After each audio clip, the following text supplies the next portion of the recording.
Good morning students, आप सबका स्वागत है भावना इंस्टीट्यूट ऑफ साइंस के ऑनलाइन प्लेटफॉर्म पर। स्टूडेंट, हमने क्लास 12 एनसीईआरटी बायोलॉजी के अंदर अभी तक 6 चैप्टर कंप्लीट कर लिए हैं और हमारा एक chapter human health and disease running में है। इस चैप्टर का फर्स्ट पार्ट हमने कंप्लीट कर लिया है स्टूडेंट्स, और आज हम सेकेंड पार्ट डिस्कस करेंगे। आप सब बच्चे पहले एक बार हमारी प्लेलिस्ट में जाकर इसको फर्स्ट पार्ट को अच्छे से देख लीजिएगा तो आपको और अच्छे से समझ में आएगा। Okay student, let's start. जैसा कि हम पढ़ रहे थे human and health and disease के अंदर बैरियर्स, आज हम डिस्कस करेंगे इन्फ्लामेटरी बैरियर्स। इन्फ्लामेटरी बैरियर्स एक तरह से ऐसे बैरियर्स हैं कि जब भी कोई पैथोजन हमारी बॉडी में एंटर करता है डिजीज कॉजिंग, तो वो इन्फ्लामेशन आ जाती है हमारी बॉडी के अंदर, यानी कि वो इन्फ्लामेशन क्रिएट करते हैं। ठीक है, when there is injury to the tissue there is released of histamine and prostaglandins by the mast cells. अगर हमारे किसी टिश्यू के अंदर इंजरी हो तो उससे एक तो हिस्टामिन और प्रोस्टाग्लैंडिन रिलीज होता है। कहाँ, किसके थ्रू? मास्ट सेल के थ्रू ये रिलीज करती हैं ये सब हिस्टामिन और प्रोस्टाग्लैंड, जो क्या करती है, इन्फ्लामेशन क्रिएट करेगी। Due to vasodilation there is a leakage of vascular fluid containing serum protein with antibacterial activity. देखिएगा, हमारी बॉडी के अंदर जब कोई बैक्टीरिया एंटर कर जाए तो वेसोडाइलेशन का मतलब होता है कंस्ट्रिक्शन होना, सिकुड़ जाना, है ना। जो हमारी ब्लड वेसल्स है तो उसके अंदर से लिक्विड या तो वो सीरम है वो सब क्या हो जाएगा, बाहर आना स्टार्ट हो जाएगा। Further there is a influx of phagocytic cells into the affected area. देखो, फेगोसाइटिक सेल्स जो क्या होती हैं, जो हमारी बॉडी के अंदर डैमेज पार्ट होता है उन सबको वहां से हटाने में हेल्प करती है। तो वो फेगोसाइटिक सेल्स इन्फ्लक्स अंदर आ जाएगी जिस भी जगह पर क्या हुई है, इंजरी, क्या हुई है, इंजरी। ठीक है, नेक्स्ट अब अपन डिस्कस करेंगे एक्वायर्ड या स्पेसिफिक इम्यूनिटी। एक्वायर्ड या स्पेसिफिक इम्यूनिटी क्या होती है? It is also known as adaptive immunity. ये से हम एडेप्टिव इम्यूनिटी भी बोलते हैं। This immunity developed after birth when encountered with pathogen. देखिएगा, नाम से ही लग रहा है एक्वायर्ड, मतलब ये जन्म से नहीं आएगी, आफ्टर द बर्थ आएगी। ठीक है, और ये जन्म के बाद जब कोई पैथोजन एंटर करता है हमारी बॉडी में तब आती है। ठीक है, it supplements the immunity provide by the innate immunity. ये एक तरह से इनेट इम्यूनिटी को बूस्टअप करने में हेल्प करती है। मतलब जैसे ही कोई पैथोजन हमारी बॉडी में आया तो वो हमें डिजीज कॉज्ड करेगा। अब उस डिजीज कॉज्ड एजेंट से हमारी बॉडी पहले तो बहुत स्लोली फाइट करेगी, और एक बार जब क्योर हो जाएगा और इन फ्यूचर जब कभी वापस वही पैथोजन हमारी बॉडी में एंटर किया तो उससे हमारी बॉडी बहुत तेजी से क्या करेगी, फाइट करेगी और हमारा जल्दी रिकवर होंगी। ठीक है, नेक्स्ट हम देखेंगे इसी में ही acquired immunity has following unique features. जो एक्वायर्ड इम्यूनिटी है इसके अंदर देखिएगा कौन कौन से फीचर्स हैं। सबसे पहला तो है स्पेसिफिसिटी। ठीक है, distinct specific foreign molecules. Specificity का मतलब ये है कि जो हमारी एक्वायर्ड इम्यूनिटी है ना, ये फॉरेन जो स्पेसिफिक मॉलिक्यूल्स है उन्हें क्या करती है, डिस्टिंक्ट करती है। मतलब हमारी बॉडी के अंदर कोई भी बाहर से कोई मॉलिक्यूल आ जाए ना तो उसको हटाने का, आइडेंटिफाई करने का काम कौन करता है, हमारी एक्वायर्ड इम्यूनिटी। सेकंड है diversity, recognise vast variety of foreign molecules. जो फॉरेन मॉलिक्यूल्स जो बहुत ज्यादा नंबर में हैं उनको भी क्या करेगा, रिकॉग्नाइज करेगी। क्या करेगी, recognise. Discrimination between self and non self, it is able to recognize and respond to molecule that are foreign or non-self. It will not respond to our own cell or molecule. देखिएगा, discrimination होगा किसमें, self और non self में। Self और non self का मतलब है कि कोई ऐसा सब्सटेंसेस जो हमारी बॉडी का है उसे तो आइडेंटिफाई किया जाएगा, और जो हमारी बॉडीज का नहीं है, मतलब फॉरेन है, फॉरेन पार्टिकल या मॉलिक्यूल, तो उसको अलग कर दिया जाएगा, ठीक है। लेकिन ये खुद जो हमारी बॉडी के अंदर जो सेल है उन मॉलिक्यूल्स के अगेंस्ट रिस्पॉन्ड नहीं करती है, ठीक है। Next, memory. After responding to the foreign microbes, मतलब जो फॉरेन माइक्रोब्स है उन पर रिस्पॉन्ड करने के बाद and elimination, this immune system retains the memory of that encounter primary immune response. The second encounter with the same microbe chokes heighted immune response, secondary immune response. ये मैंने आपको explain कर दिया है कि पहले हमारी बॉडी जब फर्स्ट टाइम वो माइक्रोब आएगा तो उससे बहुत स्लोली फाइट करेगी, लेकिन जब एक बार क्योर हो जाएगा, आपको ठीक हो जाएंगे, तो उससे रिलेटेड मेमोरी हमारी बॉडी में इम्यूनिटी बना लेगी, ठीक है ना। और जब वो दोबारा हमें अटैक करेगा तो हमारी बॉडी उसके अगेंस्ट बहुत तेजी से रिस्पॉन्ड करेगी, ठीक है। जो पहली बार रिस्पॉन्ड होता है उसे प्राइमरी रिस्पॉन्स, फिर बाद वाला secondary response, okay. Next, acquired immunity is carried out by two special type of lymphocytes. जो एक्वायर्ड इम्यूनिटी है उसके अंदर स्पेसिफिक टू टाइप्स के लिम्फोसाइट्स होती है, एक होती है बी लिम्फोसाइट और एक होती है टी लिम्फोसाइट्स, ठीक है। The B lymphocytes produce a group of proteins. जो बी लिम्फोसाइट्स है उसके अंदर group of proteins in response to pathogen, pathogens के लिए into the blood to fight with then called antibody. B lymphocytes produce करती है ग्रुप ऑफ प्रोटीन, एक special type के ग्रुप्स प्रोटीन के जो फाइट करते हैं इन पैथोजन से, और उन्हें हम क्या बोलते हैं, एंटीबॉडी। क्या बोलते हैं, antibody. T lymphocytes do not produce antibody but help B cells to produce them. देखिएगा, B lymphocytes एक तरह से एंटीबॉडीज प्रोड्यूस करती हैं उन माइक्रोब्स या पैथोजेंस के लिए, ठीक है। बट जो T lymphocytes हैं ये कोई एंटीबॉडीज प्रोड्यूस नहीं करती, ये सिर्फ B lymphocytes को क्या करती है, हेल्प करती है। क्या करेगी, हेल्प। याद रखिएगा इसे, ठीक है। नेक्स्ट, स्ट्रक्चर ऑफ एंटीबॉडी, ये इंपॉर्टेंट है हमारे 12th के बोर्ड्स के पॉइंट ऑफ व्यू से, है ना। स्ट्रक्चर ऑफ एंटीबॉडी देखिएगा, each antibody has 4 polypeptide chain. हमारा जो ये एंटीबॉडी का स्ट्रक्चर है इसके अंदर 4 पॉलीपेप्टाइड चेन, आपको नजर भी आ रही होगी, 1 2 3 4।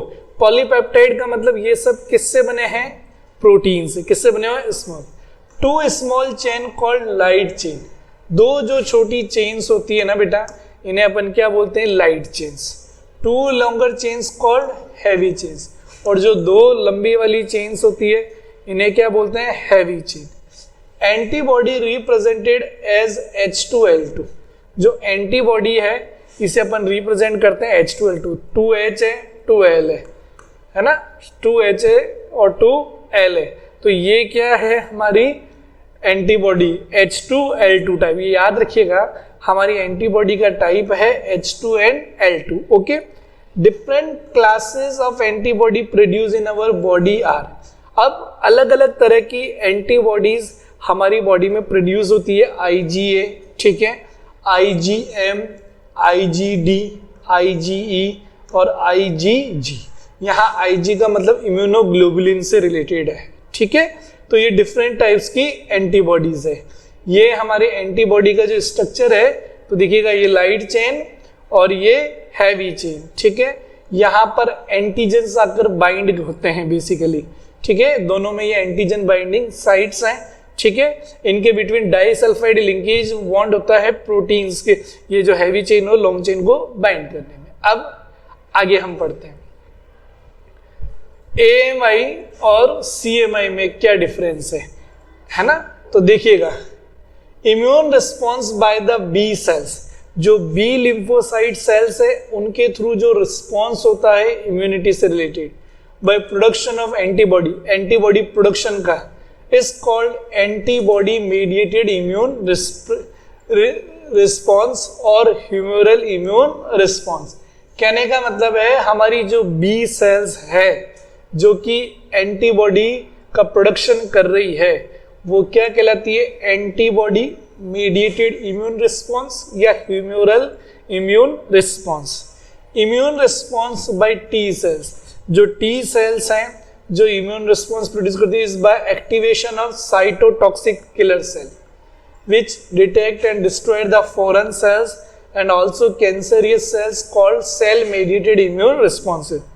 जो T cells हैं वो ऐसे immune response activate करेगी जो कि cytotoxic killer cells हैं which detect and destroy the foreign cells, जो detect और destroy कर देती है foreign cells को और at least cancerous cells को भी, जिसे अपन क्या बोलते हैं cell mediated immune response.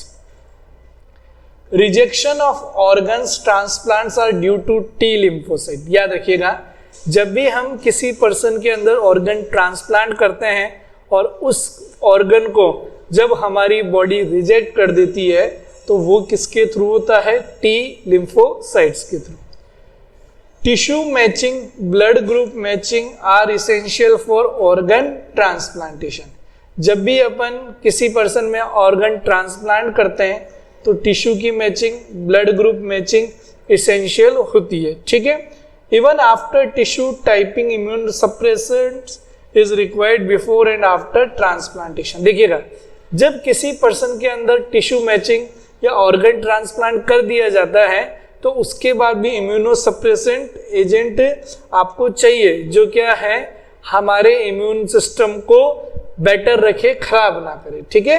मतलब ऐसा नहीं है कि जो आपने ऑर्गन ट्रांसप्लांट किया है वो खुद हमारी बॉडी को क्या कर रहा है? हार्म कर रहा है. ठीक है. तो ये सब का भी आपको क्या करना पड़ेगा? ध्यान रखना पड़ेगा. नेक्स्ट, अब हम डिस्कस करेंगे एक्टिव इम्यूनिटी. एक्टिव इम्यूनिटी क्या होती है? सुनिएगा. When the host is exposed to antigens, मतलब कोई भी जो होस्ट है उसके अंदर बहुत सारे एंटीजेंस है which may be in the form of living or dead. जो एंटीजेंस हैं यानी कि जो डिजीज कॉजिंग सब्सटेंसेस हैं, या तो वो लिविंग फॉर्म में है या डेड माइक्रोब्स के फॉर्म में, और अदर प्रोटीन्स हो सकते हैं. Antibodies are produce in the host cell. तो उनके अगेंस्ट जो होस्ट सेल है वो खुद क्या बनाती है? एंटीबॉडीज. ठीक है. Active immunity is slow and takes time to give its full effective response. Active immunity थोड़ा स्लो होती है और ये टाइम लेती है to give its full effective response, जिससे इसको पूरा इफेक्टिव क्या मिल जाए? Response. Injecting microbes deliberately during immunization और infection of microbes naturally induce active immunity. देखो, इंजेक्टिंग माइक्रोब्स डिलिबरेटली, हम किसी की बॉडी के अंदर माइक्रोब्स इंजेक्ट करें ड्यूरिंग इम्यूनाइजेशन और इन्फेक्शन. इम्यूनाइजेशन और इन्फेक्शन के time of microbes naturally induce active immunity. ये क्या करते हैं? एक्टिव इम्यूनिटी को क्या करते हैं? इंड्यूस करते हैं. क्या करते हैं? इंड्यूस करते हैं. ठीक है. नेक्स्ट, अब हम डिस्कस करेंगे पैसिव इम्यूनिटी क्या होती है. Readymade antibodies are directly given to protect the body against foreign agents. Readymade antibodies होती है जिन्हें डायरेक्टली अपन ट्रांसफर करते हैं, given to protect the body, जो बॉडी को प्रोटेक्ट करने में हेल्प करती है अगेंस्ट फॉरेन एजेंट्स के form. Colostrum of mother contain abundant antibody IgA to protect the child. Very very important. जैसे कोलोस्ट्रम क्या होता है? आफ्टर द प्रेगनेंसी के जस्ट बाद जब बेबी डिलीवर हो जाता है तो स्टार्टिंग के 8 से 10 दिन तक मिल्क जो प्रोड्यूस होता है वो पेल येलो कलर का होता है. कैसा होता है? पेल येलो, हल्की पीले कलर का, जिसके अंदर कौन सी एंटीबॉडी होती है? IgA, जो कि उस बच्चे को प्रोटेक्ट करती है बहुत तरह की सीवियर डिजीजेस से. Foetus receive some antibody. Foetus खुद एंटीबॉडी रिसीव करता है, उसका नाम है IgG फ्रॉम मदर से ड्यूरिंग प्रेगनेंसी के टाइम मदर से कौन सी एंटीबॉडी फीटस लेता है? IgG, capital G. ठीक है, ध्यान रखिएगा. नेक्स्ट, अब हम देखेंगे वैक्सीनेशन एंड इम्यूनाइजेशन के बारे में. वैक्सीनेशन और इम्यूनाइजेशन बेसिकली टीकाकरण के बारे में बात हो रही है. द प्रिंसिपल ऑफ इम्यूनाइजेशन और vaccination is based on the property of memory of the immune system. हमारे इम्यून सिस्टम की क्या प्रॉपर्टी है ना. इम्यूनाइजेशन और वैक्सीनेशन उसके ऊपर बेस्ड है, जिसके अंदर हम बात करते हैं किसके बारे में? मेमोरी से रिलेटेड, मतलब हमारी बॉडी के अंदर मेमोरी है उस पैथोजन से फाइट करने की। तो ये सब किसके ऊपर डिपेंड करता है? इम्यूनाइजेशन और वैक्सीनेशन के ऊपर। In vaccination a preparation of antigenic protein of pathogen और इनएक्टिवेटेड वीकेंड पैथोजन। वैक्सीनेशन के अंदर a preparation of antigenic proteins, मतलब हम प्रिपेयर करते हैं एंटीजेनिक प्रोटीन्स का जो कि पैथोजन से बनती है, या इनएक्टिवेटेड या weekend pathogens. Vaccine is introduce into the body, इन्हें क्या करते हैं? इनको बॉडी के अंदर इंट्रोड्यूस कर देते हैं। The antibodies produce in the body against vaccine, मतलब एंटीबॉडीज प्रोड्यूस होती है हमारी बॉडी में उस वैक्सीन के लिए। वैक्सीन एक तरह के क्या होते हैं? Antigen. Would neutralise the pathogenic agent during actual infection, जो क्या करता है जब एक्चुअल इन्फेक्शन होता है हमारी बॉडी के अंदर तो उस पैथोजन को क्या कर देता है? न्यूट्रलाइज। क्या कर देता है? न्यूट्रलाइज। ठीक है, याद रखिएगा। The vaccines also generate memory B and T cells. जो वैक्सीन्स है ये जनरेट करती है memory B and T cell से related, that recognize the pathogen quickly on subsequent exposure, जो कि पैथोजन्स को रिकॉग्नाइज करती है बहुत तेजी से ऑन सब्सिक्वेंट एक्सपोजर, मतलब जब वो क्या करते हैं? एक्सपोज होते हैं। क्या होता है? एक्सपोज। ठीक है, याद रखिएगा इसको भी। Next, passive immunization performed antibody और antitoxin injection for specific antigen. कुछ परफॉर्म्ड एंटीबॉडीज और एंटीटॉक्सिन इंजेक्शंस होते हैं जो स्पेसिफिक एंटीजन्स के अगेंस्ट ही क्या करते हैं? वर्क करते हैं। इंजेक्शन और antivenom for snake bite to counter the snake venom. Injections होते हैं या एंटीवीनम्स होते हैं, इंजेक्शंस ऑफ एंटीवीनम मतलब जहर के अगेंस्ट, ज्यादातर कहां पर? स्नेक जब बाइट कर लेता है उस केसेस में दिए जाते हैं लोगों को। ठीक है, याद रखिएगा। ये किसका एग्जाम्पल है? Passive immunity. अब वैक्सीन प्रोडक्शन देखिएगा, वैक्सीन का प्रोडक्शन कैसे होगा? बेसिकली रिकॉम्बिनेंट डीएनए टेक्नोलॉजी, इस चैप्टर के ये एक पूरा टॉपिक है अपनी क्लास 12th के अंदर, उसे अपन अच्छे से डिस्कस करेंगे। Recombinant DNA technology has allowed the production of antigenic polypeptides of pathogen in bacteria in yeast. Recombinant DNA technology एक ऐसी टेक्नोलॉजी है जो कि प्रोड्यूस करती है antigenic polypeptide, antigenic polypeptide of pathogen in bacteria in yeast, bacteria और yeast के अंदर। Vaccine produce by this approach allows large scale production of antigen for immunisation. जो वैक्सीन प्रोड्यूस की जाती है by this approach allows large scale production of antigen for immunisation. ये large scale में क्या प्रोड्यूस करते हैं? एंटीजन। किसके लिए? इम्यूनाइजेशन। जैसे एग्जांपल है hepatitis B produce from yeast. Hepatitis B का जो वैक्सीन है ये किससे मिला है? ईस्ट से। याद रखिएगा इसे। ठीक है, नेक्स्ट। अब एक और टॉपिक है हमारी, ये तो इम्यूनाइजेशन में अपन ने इम्यूनिटी के बारे में पढ़ा। अब बिल्कुल एक सेपरेट टॉपिक है एलर्जीज। एलर्जीज क्या होती है? ठीक,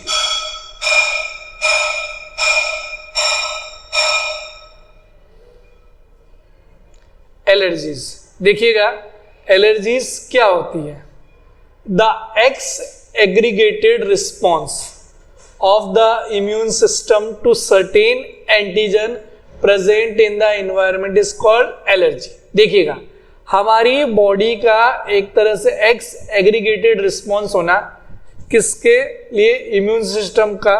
जब कोई बाहर से कोई एंटीजन हमारी बॉडी के अंदर आ जाए, कहने का मतलब है हमारी बॉडी के अंदर बाहर इन्वायरमेंट से कोई ऐसा एंटीजन आ जाए जिसके लिए हमारी बॉडी सूटेबल नहीं है और वो हमारी बॉडी के अंदर आ गया, तो वो बेसिकली हमारी बॉडी में क्या कॉज करेगा? एलर्जी। क्या कॉज करेगा? एलर्जी। ठीक है, the substance to which such immune response is produce is allergens. अब देखिए, वो सब्सटेंस जब हमारी बॉडी के अंदर आते हैं और क्या कॉज करते हैं? एलर्जी। तो उन सब्सटेंसेस को अपन क्या बोलते हैं? एलर्जेंस। क्या बोलते हैं? एलर्जेंस। ठीक है, याद रखिएगा। ठीक है, अब हम इसके बारे में देखें कि भाई वो क्या है? एलर्जेंस है। तो IG is produce during allergy in reaction. अब ऐसा होता किस वजह से है कि जब भी कोई एलर्जन हमारी बॉडी के अंदर एंटर करता है तो IgE एंटीबॉडी, याद रखिएगा एलर्जी के टाइम कौन सी एंटीबॉडी आती है, IgE। ये IgE एंटीबॉडी प्रोड्यूस होगी।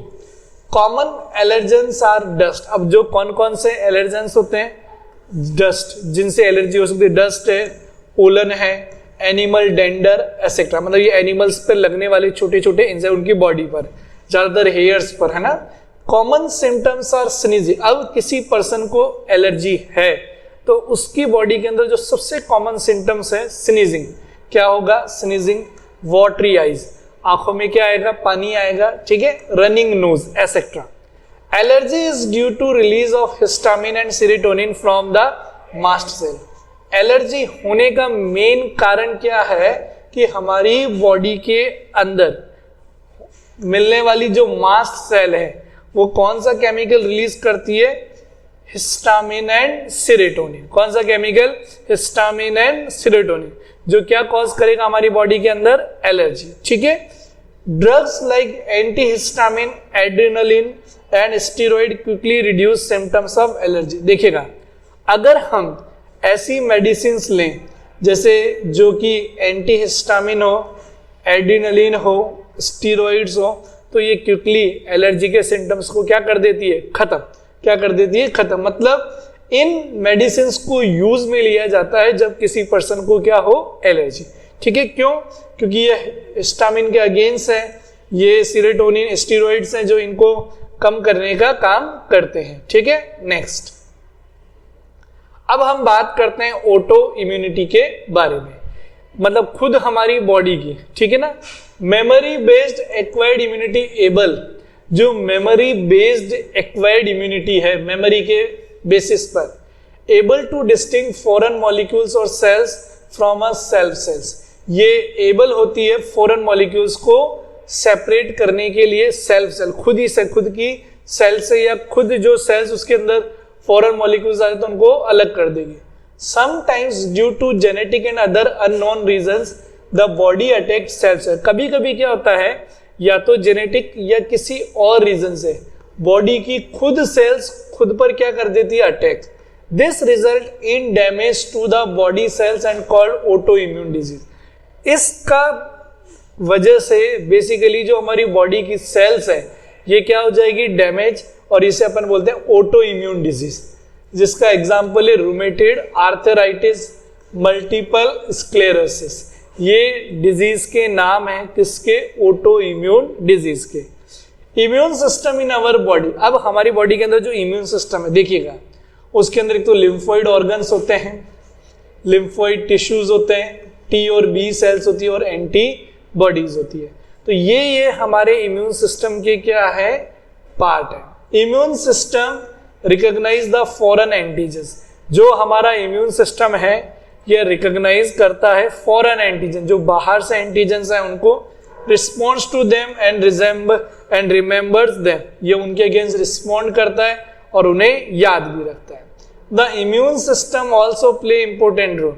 जो हमारा इम्यून सिस्टम है ये एक इंपॉर्टेंट रोल प्ले करता है, कौन सा, एलर्जिक रिएक्शन, ठीक है, auto immune diseases and organ transplantation, ठीक है। मतलब ये जब एलर्जी रिएक्शन हो, ऑटो इम्यून डिजीज हो या ऑर्गन ट्रांसप्लांटेशन हो, तो इनके अंदर ये एक इंपॉर्टेंट रोल प्ले करेगा, ठीक है, याद रखिएगा। नेक्स्ट, अब प्राइमरी लिम्फोइड ऑर्गन्स क्या क्या है हमारी बॉडी के अंदर, हम लिम्फोइड ऑर्गन्स डिस्कस कर रहे थे। तो प्राइमरी लिम्फोइड ऑर्गन एक तो होता है बोन मैरो एंड थाइमस। हमने थाइमस के बारे में देखा भी है, पहले पढ़ा भी है कि थाइमस ग्लैंड एजिंग के साथ साथ थोड़ा कम होती जाती है, वीक होती जाती है। Production and maturation of lymphocyte takes place, ठीक है। इनकी वजह से ही लिम्फोसाइट का प्रोडक्शन और मैच्योरेशन क्या हो जाता है, कम। सेकेंडरी लिम्फोइड ऑर्गन्स, स्प्लीन है, टॉन्सिल है, लिम्फ नोड है, पेयर पैचेस है of small intestine and appendix, ये सब सेकेंडरी लिम्फोइड ऑर्गन्स होते हैं।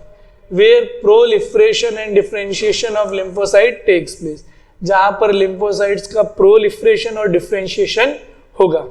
Bone marrow is the main lymphoid organ. Bone marrow एक मेन लिम्फोइड ऑर्गन है where all blood cells including lymphocytes are produce, जहां पर सारी की सारी ब्लड सेल्स और लिम्फोसाइट्स ये सब क्या होती है, प्रोड्यूस्ड होती है। ठीक है। Thymus, thymus is a bilobed organ located near the heart.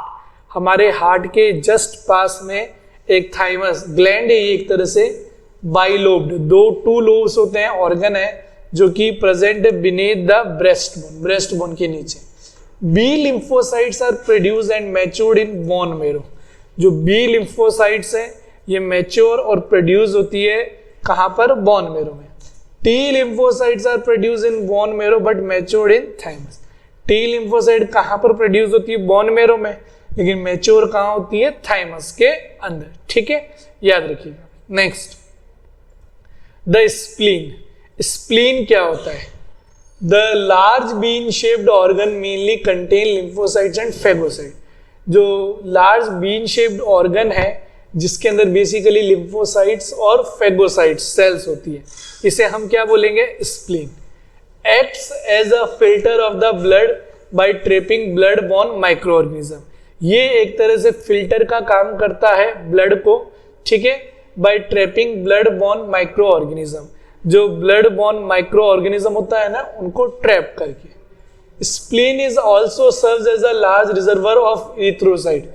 Spleen एक तरह से लार्ज रिजर्वर भी है, किसका, इरिथ्रोसाइट्स का। फिर है लिम्फ नोड। ठीक है, लिम्फ नोड्स क्या, small solid structure located at different points along the lymphatic system. छोटे सॉलिड स्ट्रक्चर हैं जो कि present at different point along the lymphatic system. ये डिफरेंट पॉइंट्स पर प्रेजेंट होते हैं हमारे लिम्फेटिक सिस्टम में। ट्रैप्स द माइक्रो ऑर्गेनिज्म और अदर फॉरेन एजेंट। ये माइक्रो ऑर्गेनिजम्स को ट्रैप करते हैं और अदर फॉरेन एंटीजन्स को भी। Antigen trapped into the lymph node responsible for activation and differentiation of lymphocytes and cause immune response.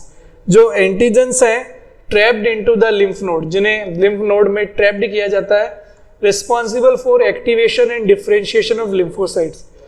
ये किसके लिए रिस्पॉन्सिबल है, एक्टिवेशन और डिफरेंशिएशन किसके, lymphocytes. And causes immune response, और ये भी क्या करते हैं, इम्यून रिस्पॉन्स करेंगे। Mucosal associated lymphoid tissue mark. Mucosal associated lymphoid tissue क्या होते हैं, located with in the lining of major tract. ये माल टिश्यू कहाँ कहाँ प्रेजेंट होते हैं, respiratory, digestive and urogenital tract में। It constitute 50% of lymphoid tissue. इसके अंदर क्या होते हैं, 50% के लमसम लिम्फोइड टिश्यू प्रेजेंट होते हैं। ठीक है, याद रखिएगा। नेक्स्ट, अब ये पूरा हमारा इम्यून सिस्टम हो गया जिसके अंदर अपन ने acquired immunity, innate immunity, passive immunity, active, हमारी एक्वायर्ड इम्यूनिटी, इन सब के बारे में डिस्कस किया। अलग अलग इम्यून सिस्टम के बैरियर कौन कौन से हैं, फिर अपन ने लिम्फोइड्स के बारे में डिस्कस किया, एलर्जी के बारे में डिस्कस किया। अब वापस से हम डिजीज पर आते हैं जिसमें हमने अभी तक बैक्टीरियल और वायरल डिजीजेस देखी थी, है ना, और उसके बाद फिर हमने प्लाज्मोडियम का लाइफ साइकिल देखा, मलेरिया के बारे में डिस्कस किया। अब अपन एक मेजर डिजीज एड्स के बारे में डिस्कस करते हैं। ठीक है, बहुत इंपॉर्टेंट है। ठीक है, और कुछ ही सालों में इसने पूरे वर्ल्ड को कैप्चर कर लिया है खुद से। ठीक है, देखिएगा क्या होता है इसके अंदर। AIDS stands for acquired immunodeficiency syndrome. AIDS का फुल फॉर्म होता है एक्वायर्ड इम्यूनोडेफिशिएंसी सिंड्रोम। इसका मतलब है डेफिशिएंसी ऑफ इम्यून सिस्टम, मतलब हमारा इम्यून सिस्टम क्या हो गया है, weak. That acquired during life time and not congenital disease. ये डिजीज कॉन्जेनाइटल, जन्म से आ सकती है, लेकिन ये क्या है, एक्वायर्ड है सारी की सारी। ठीक है, जन्म से कैसे, एक मदर है प्रेगनेंसी में और उसके यूट्रस में फीटस है, तो उसमें ये डिजीज होने के चांसेस है। ठीक है ना, मतलब आफ्टर द बर्थ ज्यादातर केसेस में कॉन्जेनाइटल, ऐसा नहीं किसी के पापा को है तो उनके बेटे को भी कॉन्जेनाइटल नहीं है। Syndrome means group of symptoms. Syndrome का मतलब क्या होता है, ऐसा ग्रुप किसका, सिम्टम्स का, जिसमें बहुत सारे सिम्टम्स देखने को मिलेंगे। AIDS was first reported in 1981। सबसे पहले एड्स कब रिपोर्ट किया गया था? 1981। AIDS is caused by HIV human immunodeficiency virus. जो एड्स है वो किसके थ्रू होता है? HIV virus, human immunodeficiency virus के through. HIV is a retrovirus having RNA। HIV एक तरह से कैसा वायरस है? रेट्रो वायरस, जिसके अंदर क्या होता है? RNA as the genetic material, जो कि इसका क्या है? Genetic material. तो एक चीज याद रखिएगा, ये भी इंपॉर्टेंट है कि HIV के अंदर जो जेनेटिक मटेरियल होता है वो क्या होता है? RNA। मेथड्स ऑफ ट्रांसमिशन देखिएगा, HIV वायरस हमारी बॉडी में ट्रांसमिट होगा कैसे?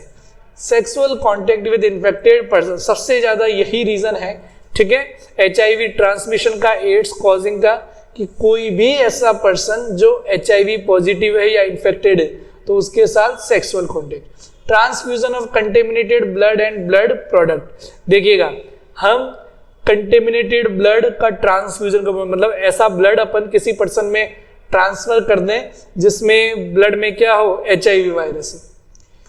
Sharing infected needles and intravenously drug user, जैसे जो ड्रग यूजर्स होते हैं जो बेसिकली इंजेक्शंस के थ्रू ड्रग्स लेते हैं, तो उनके शेयरिंग की वजह से, मतलब उस ग्रुप, वो एक 4 to 5 पर्सन्स का ग्रुप है जिसमें वो ड्रग्स एक्सचेंज कर रहे हैं, शेयर कर रहे हैं इंट्रावीनसली इंजेक्शन के थ्रू, और उसमें अगर किसी पर्सन को HIV है तो वो सब में ट्रांसमिट हो जाएगा।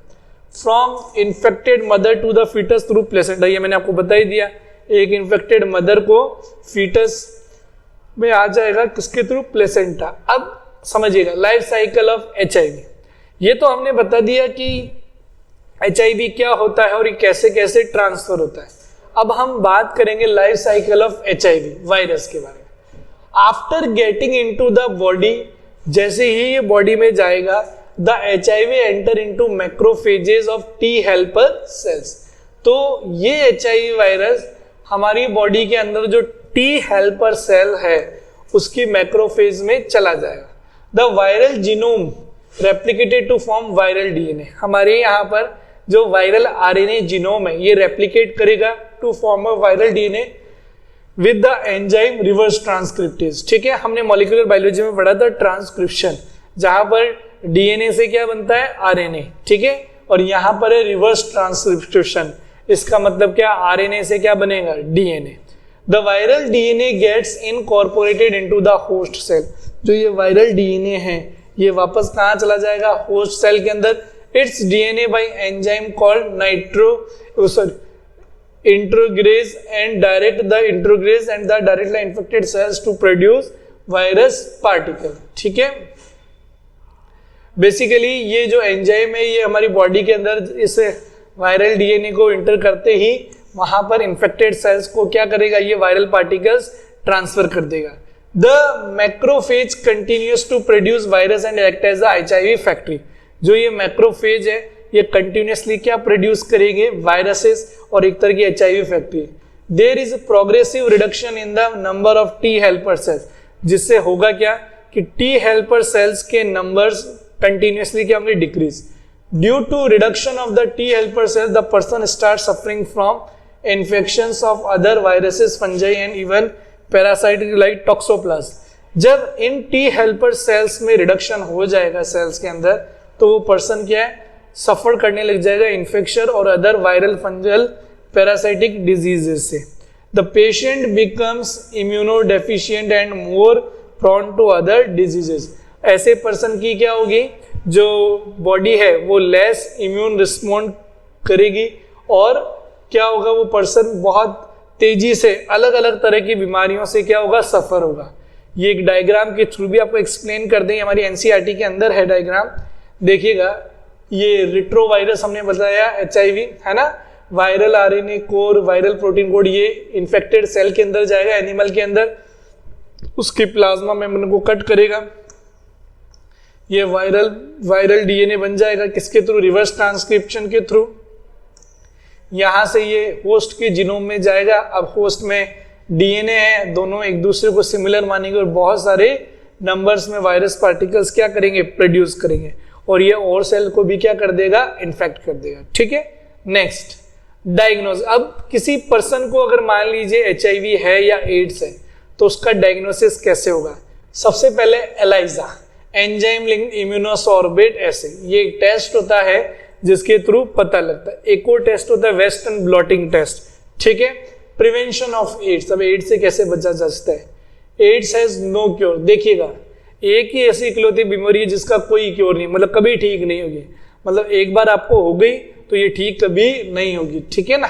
आप मेडिसिन देके उस पर्सन का टाइम पीरियड बढ़ा सकते हैं कि भाई 10 साल 5 साल जिएगा ज्यादा, लेकिन वो मरेगा फिक्स्ड। वैसे मरना तो हर किसी को, लेकिन फिर भी हम बात करें कि परमानेंट क्योर नहीं है। Prevention is the best option. AIDS का सबसे बचने का एक ही तरह का इसका प्रिवेंशन, बचाव ही इसका क्या है, इलाज है। सेव ब्लड फॉर ट्रांसफ्यूजन, मतलब जब भी आपको ब्लड ट्रांसफ्यूजन करना पड़े तो ब्लड ट्रांसफ्यूजन एकदम से क्या होना चाहिए, safe. Use of disposable needles, आप ऐसी नीडल्स यूज कीजिए जो डिस्पोजेबल हो, ठीक है। जैसे कोई ड्रग्स लेने वाले हैं तो वो भी नीडल्स चेंज करें। आपने देखा होगा प्राइमरी हेल्थ सेंटर्स पर भी कुछ, जहाँ पर आज इतनी मेडिकल सुविधाएं नहीं है तो वहाँ पर भी एक ही इंजेक्शन को यूज लिया जाता है और उसी से सबको, बट ये एकदम गलत है। फ्री डिस्ट्रीब्यूशन ऑफ कॉन्डोम्स, देखिएगा फ्री डिस्ट्रीब्यूशन ऑफ कॉन्डोम्स क्या है, ये प्राइमरी हेल्थ सेंटर्स पर और भी सेंटर्स पर प्रोवाइड किए जाते हैं। ये बेसिकली ये क्या है, एसटीडी डिजीज से भी क्या करता है, प्रिवेंशन करता है। जैसे किसी पर्सन के मल्टीपल सेक्सुअल पार्टनर्स है तो उन केसेस में ये सेफ है। Prevention of drug abuse, drug abuse के साथ प्रिवेंट करें।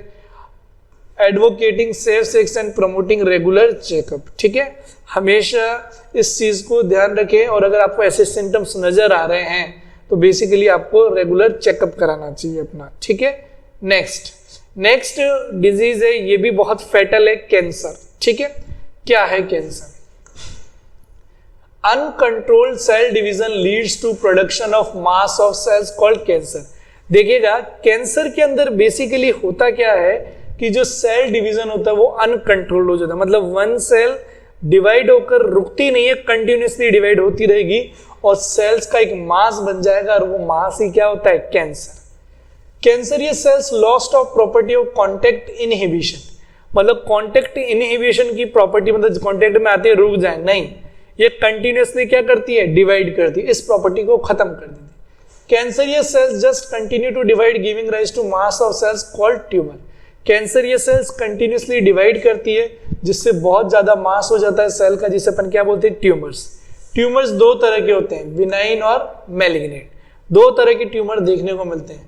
Normally remain confined to their original location.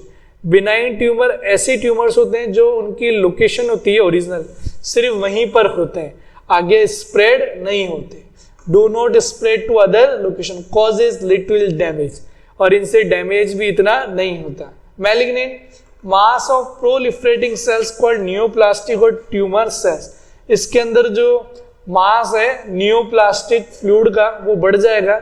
These cells grow very rapidly, ये सेल्स बहुत तेजी से ग्रो करती है। Invade and damage surrounding tissue, ये डैमेज कर देती है उस पूरे सराउंडिंग टिश्यू को जिसमें ये होती है उसके आसपास। These cells actively divide and grow, continuously divide करती है और ग्रो करती है। They also starve the normal cells, normal cells को भी क्या करती है, हाँ। Cancerous cells escape from the site of origin and move to distant place by blood। Cancerous cells क्या होती है, अलग हो जाती है और यहां से ये मूव करती है डिस्टेंट प्लेसेस पर by blood. Wherever they get loss make the normal cells cancerous, ये एक तरह से नॉर्मल सेल्स को क्या बना देती है, cancerous. This property is called metastasis, और इस प्रॉपर्टी को हम क्या बोलते हैं, मेटास्टेसिस, याद रखिएगा। Next, causes of cancer, cancer के क्या क्या कारण है। Normal sales transformed into cancerous neoplastic cells by physical, chemical and biological agent. जो नॉर्मल सेल्स हैं ये कैंसरियस या नियोप्लास्टिक सेल्स में कन्वर्ट हो रही है, किसकी वजह से, फिजिकल, केमिकल और बायोलॉजिकल एजेंट्स से। These agents called carcinogen, in agents को क्या बोलते हैं, कार्सिनोजन। फिजिकल एजेंट्स क्या होते हैं, आयोनाइजिंग रेडिएशन। आयोनाइजिंग रेडिएशन से वो हो सकती है like x ray, gamma rays and non ionising radiation में यूवी रेज। तो ये एक्स रेज, गामा रेज और यूवी रेज, ये आयोनाइजिंग और नॉन आयोनाइजिंग, ये दोनों ही क्या है, एक तरह के फिजिकल एजेंट है। फिर एक केमिकल एजेंट, टोबैको है, स्मोक है, सोडियम एजाइड है, मेथिल इथेन सल्फोनेट है। तो ये सब केमिकल एजेंट है। Biological agents, cancer causing viruses called oncogenic viruses have a gene called viral oncogenes induce transformation of neoplastic cells. देखो एक जीन होता है ओंकोजेनिक, सॉरी एक वायरस होता है ओंकोजेनिक वायरस, और उस ओंकोजेनिक वायरस के अंदर ऐसे जीन्स होते हैं जब वो किसी सेल के अंदर जाएगा ना तो उसके न्यूप्लास्टिक सेल्स में कन्वर्ट कर देगा उस सेल्स को। अब है सेल्यूलर ओंकोजीन्स, सी ओंको और proto oncogenes in the normal cells when activated lead to oncogenic transformation of the normal cells. ये सेल्स क्या करती है, नॉर्मल सेल्स को एक्टिवेट करके उन्हें ओंकोजेनिक में क्या कर देगी, कन्वर्ट कर देगी। ठीक है, next cancer detection and diagnosis. Cancer का कैसे डिटेक्शन होता है, biopsy, histopathological study of the tissue. Biopsy के थ्रू बेसिकली एक टेक्निक है जिसके थ्रू क्या होता है, हमारी बॉडी के जो टिश्यूज है जहां पर हमें लग रहा है कैंसर है तो उनका हिस्टोपैथोलॉजिकल स्टडी की जाती है, मतलब उनका पूरा डायग्नोसिस किया जाएगा उनके अंदर टिश्यू के अंदर। बेसिकली ये न्यूप्लाज्मिक फ्लूइड की डेंसिटी को मेजर किया जाता है। रेडियोग्राफी लाइक एक्सरे, सीटी, computerised tomography, MRI, magnetic resonance imaging, presence of antibody against cancer specific antigen. अब कुछ एंटीबॉडीज प्रेजेंस देखी जाती है जो कि सिर्फ कैंसर स्पेसिफिक एंटीजन के समय ही हो सकती है। ठीक है, तो ये सब डायग्नोसिस के तरीके हैं। ट्रीटमेंट ऑफ कैंसर, सबसे पहले surgery, radiation therapy, immunotherapy, chemotherapy, cryosurgery, laser therapy etcetera. Alpha interferon a response modifier used to detect the cancer. Alpha interferon एक तरह का मॉडिफायर है रिस्पॉन्स जो बेसिकली डिटेक्ट करता है कैंसरियस सेल को। ठीक है, next drugs and alcohol abuse, इसके बारे में भी हम डिस्कस करते हैं। ये लास्ट टॉपिक है हमारे इस चैप्टर का, जिसमें सबसे फर्स्ट ड्रग है ओपियोइड। क्या है, opioid, the drug which bind to specific opioid receptor present in central nervous system and gastrointestinal tract. Opioid एक तरह की एक ड्रग है जो बेसिकली हमारी बॉडी के अंदर सेंट्रल नर्वस सिस्टम में और गैस्ट्रोइंटेस्टाइनल ट्रैक्ट बेसिकली डाइजेशन से रिलेटेड, इन दो जगह पर कुछ रिसेप्टर्स होते हैं जहां पर ये आकर बाइंड होती है। हेरोइन, अब ओपियोइड्स के अंदर heroin commonly called smack. Heroin ये भी एक ड्रग है जिसे अपन स्मैक बोलते हैं। केमिकली डाइएसिटाइल मॉर्फिन, जो कि एक तरह का क्या है, डाइएसिटाइल मॉर्फिन। ये जो हेरोइन है it is white odourless bitter crystalline compound, white odourless bitter crystalline compound है। Obtain by acetylation of morphine. Morphine जो केमिकल होता है, मॉर्फिन जो है उसके एसिटाइलेशन से बनता है। Extract from latex of Poppy plant, और इसको कहाँ से निकालते हैं अपन, जो पॉपी प्लांट है पेपिवरम सोमनिफेरम जिसे बेसिकली अफीम बोलते हैं, उस प्लांट से निकलता है लेटेक्स एक मिल्क के फॉर्म में। Generally taken by snorting and injection, मतलब सूंघ कर नोज के थ्रू या इंजेक्शन के थ्रू लिया जाता है। Heroin is depressant and slow down body function.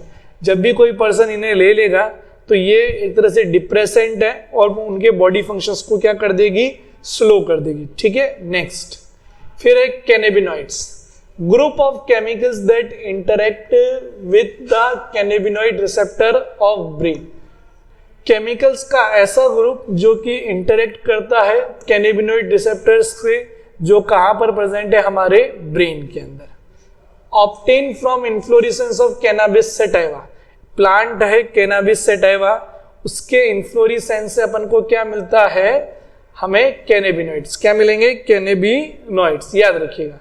Flower of leaves and resins of cannabis plant are used in, flower stop है, लीव्स हैं और रेजिन है of cannabis plant are used in various combinations to produce marijuana, hashish, चरस and गांजा।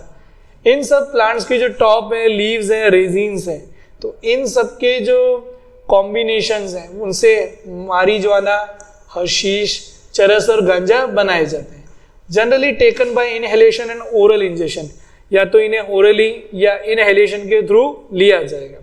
Effects on cardiovascular system of the body, हमारे heart से related ये activity को क्या करेगी, रिप्रेस करने का काम करती है। ठीक है, मेडिक्लिनल यूज ऑफ ड्रग्स, ये तो इनके हार्मफुल इफेक्ट्स थे।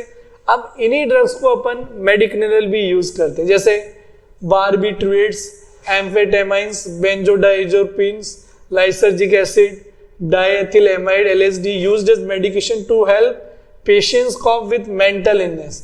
किसी मेंटल इलनेस है, पर्सन को मेंटली डिसऑर्डर है, डिप्रेशन है, इंसोम्निया, नींद नहीं आना, तो उनमें इन चीजों का यूज किया जाता है इन मेडिसिन का।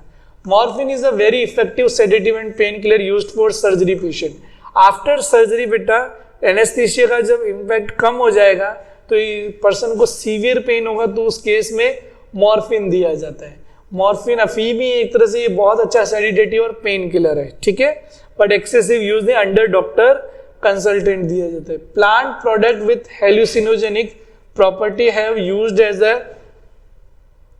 फोल्क मेडिसिन, रिलीजियंस का सेरेमनीज एंड रिचुअल। अब प्रॉब्लम क्या है, ये जो प्लांट प्रोड्यूस मेडिसिन हैं ये हेल्यूसिनोजन, विभ्रम भी क्रिएट करती है, और इन्हें कुछ जगह पर रिलीजियस और सेरेमनीज में एज अ रिचुअल सर्व किया जाता है लोगों को, जो कि सही नहीं है। ठीक है, नेक्स्ट है tobacco. It is a smoked, chewed और यूज्ड एज अ स्नफ। इसे स्मोक्ड के फॉर्म में च्यू कर चबा करके अपन यूज में लेते हैं। Tobacco contains nicotine and alkaloid. Tobacco के अंदर निकोटीन और एल्केलॉइड्स होते हैं, तो निकोटीन एक तरह का एल्केलॉइड है। Nicotine stimulate adrenal gland. ये निकोटीन हमारी एड्रिनल ग्लैंड को स्टिमुलेट करता है to raise blood pressure and increase heart rate, जो कि ब्लड प्रेशर को बढ़ाता है और हार्ट रेट को भी बढ़ाता है। Smoking tobacco is associated with cancer of lung. अगर आप ज्यादा स्मोकिंग करेंगे टोबैको की तो इससे कैंसर हो सकता है लंग्स का। यूरिनरी ब्लैडर में प्रॉब्लम हो सकती है, थ्रोट में bronchitis, emphysema, coronary heart disease, gastric ulcer, ये सारे के सारे। Smoking increase carbon monoxide. Smoking से हमारे इन्वायरमेंट में कार्बन मोनोऑक्साइड भी बढ़ रहा है। Content of blood reduce oxygen carrying capacity of haemoglobin.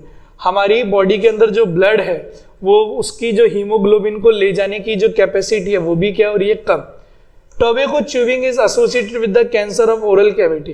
Tobacco अगर अपन च्यू कर रहे हैं तो इससे भी कैंसर होने के चांसेस हैं। ठीक है, adolescence and drug alcohol abuse. देखिएगा adolescence and drug alcohol abuse. देखिएगा एडोलसेंस जो टाइम पीरियड है जिसे अपन प्यूबर्टी या टीनेजर्स बोल रहे हैं, तो उस टाइम पर एल्कोहल और ड्रग एब्यूज सबसे ज्यादा होता है। ठीक है, the period between 12 to 18 years of age में thought of an adolescent period. 12 से 18 साल की जो एज का जो टाइम पीरियड है इसी को अपन एडोलसेंट पीरियड बोलते हैं। Adolescent is a bridge linking childhood and adulthood. Adolescent एक तरह से चाइल्डहुड और एडल्ट के बीच के हैं बेसिकली, और इनके अंदर बहुत ज्यादा क्यूरियोसिटी होती है किसी भी चीज को जानने की, need for adventure and excitement and experimentation are the common cause of drug alcohol. और वो is as a experiment use में लेते हैं कि भाई और भी ले रहे हैं तो हम भी लें, तो एक तरह से ये उसे कंटिन्यूसली दे रहे रहेंगे तो एक तरह से एब्यूज और एडिक्शन हो जाएगा, जो सबसे बड़ी प्रॉब्लम है आजकल के एडोलसेंट्स पर्संस की। ठीक है, अब इससे होगा क्या, एडिक्शन एंड डिपेंडेंस। अगर कभी आप इन्हें कंटिन्यूसली ले रहे हैं ये टीनेजर्स, तो एक तरह से उनमें एडिक्शन और डिपेंडेंस हो जाएगा। Addiction is a psychological attachment to certain effect. Addiction एक तरह का साइकोलॉजिकल अटैचमेंट है जिससे कुछ इफेक्ट्स होते हैं, such as euphoria and temporary feeling of well being associated with the drug and alcohol. Euphoria होगा टेम्पररी और feeling of well being associated with the drug alcohol. With repeated use of drug, the tolerance level of the receptor present in our body increases. अगर अपन इन drugs को बार बार use में लेंगे तो इनसे जो टॉलरेंस लेवल है हमारे रिसेप्टर का, जो वो क्या हो जाएगा, बढ़ जाएगा। Consequently, the receptors respond only to high dose of drugs. और होगा क्या कि जब अपन को इनकी हाई डोज मिलेगी ना, तभी हमारे रिसेप्टर्स क्या करेंगे, उनके अगेंस्ट रिस्पॉन्ड करेंगे। और alcoholic leading to greater intake and addiction. इसमें एल्कोहल को इंटेक करना ये भी एक बहुत बड़ा एडिक्शन है। Use of drugs even once can be a forerunner to addiction. अगर अपन इन ड्रग्स को यूज कर रहे हैं, can be a forerunner to addiction, ये भी एक तरह का क्या हो जाएगा, addiction. Dependence is the tendency of the body to manifest a characteristics and unpleasant withdrawal syndrome if regular dose if drugs alcohol is abruptly discontinued.